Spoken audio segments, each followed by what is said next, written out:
Before we head off to the debates, we have one more special keynote about a very special subject, the IT challenges of defense.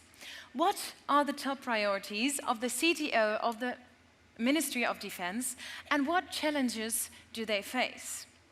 Please enlighten us, Olivier Sessink, CTO of Ministry of Defense.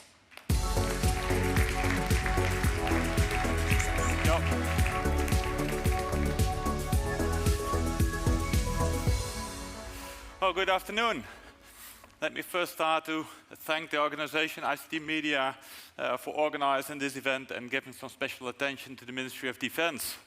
So you might be thinking, why is the CTO of the Ministry of Defense standing here giving a keynote at CIO Day?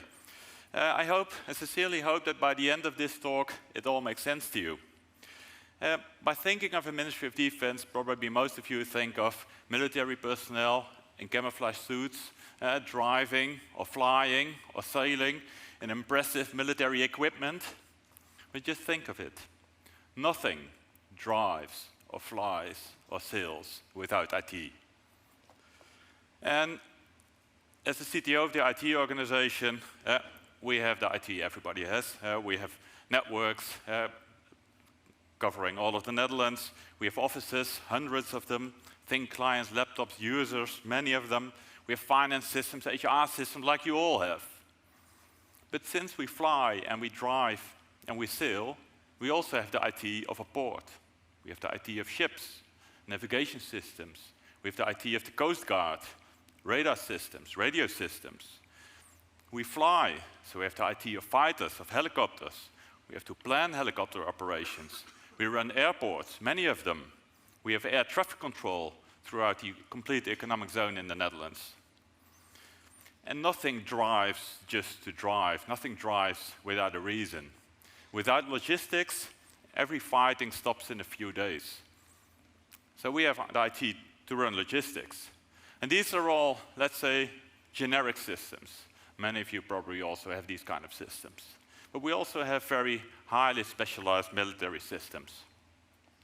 To give you an example, we have ballistic missile defense. The radars on the Dutch Navy ships are one of the best in the world. We can detect intercontinental ballistic missiles flying outside of the atmosphere. We can detect them with our radars. But it's the IT that makes it possible that we can share this information to another ship that has the capabilities to take such a missile out. And that ship might not be even a Dutch ship. That might be, for example, an American ship. So it's a multinational problem.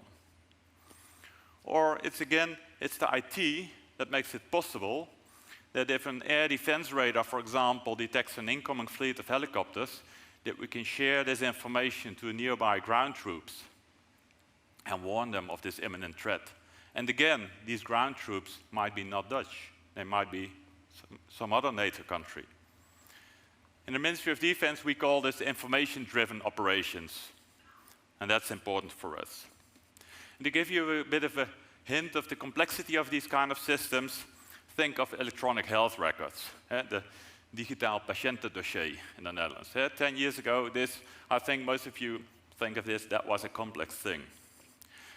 Now consider the situation that we have a French soldier in a battlefield where there is little communications left, which has to be evacuated by a German helicopter with a German medical crew, who is brought to a Dutch military emergency hospital. That's electronic health records, multinational, in an environment where IT is not always functioning as you would expect.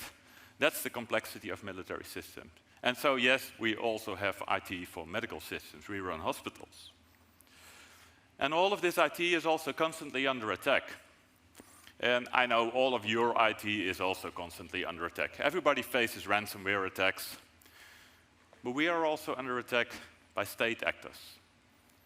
State actors from quite advanced countries that continuously try to interfere with our systems or try to get to our information, often state secret information. And protecting against those attacks is a completely different game. So I hope you get the message why I'm standing here. The IT of a Ministry of Defense is incredibly complex, and only the best minds in the Netherlands, the best IT companies in the Netherlands can help us to solve these problems. And I can hear you thinking, what are concrete solutions that you are looking for? What are concrete challenges? Allow me to name a few. First of all organizations that exist for, let's say, 10 years or more, they have a problem of legacy systems. I can assure you that after 15 years of budget cuts, that doesn't really help for legacy systems. So we have a lot of legacy. But this is the traditional run versus change dilemma. While we have to modernize all this legacy, we also have to run. And the run is really important for the Ministry of Defense, because if somebody pushes the button, the Ministry of Defense, we have to go. There is no excuse that the IT is not ready at this particular moment. We just have to go. Another dilemma. Many of our IT was designed in times where it was just designed as a silo system. It was never designed to share data. But nowadays demand is different. Nowadays demand is to use modern analytics and make your decisions based on all the available data in all the available systems. And to make it a bit more complex, many of these systems contain state secret information. And protecting state secret information requires extraordinary security measures. So just the average data lake solution that many of you might use or might want to propose just doesn't do it. We have to have something better. And the last one I'll show you. Again, a paradox. We have an old paradox in the military that probably many organizations know. That's the duty to share versus the duty to know. But there is a modern version, which is sovereignty versus software as a service. And I'll explain. You've probably all heard the discussion about Elon Musk interfering in the Ukrainian war by deciding where to provide Starlink coverage and where not. And I think if a private person or a commercial organization starts interfering with decisions made by a democratic government, things become really fishy. So that's the paradox. Much of the software that's nowadays available is no longer available as software. It's only available as software as a service, running often on the clouds of one of the hyperscalers. But the Ministry of Defense has to continue when all else stops. If there is no connectivity to the hyperscalers anymore, or if the hyperscalers don't want to help us anymore, we still have to continue. So if you can help us solve this problem, we're very happy. So we protect what we all as a nation cherish, and we need you to support us. Thank you.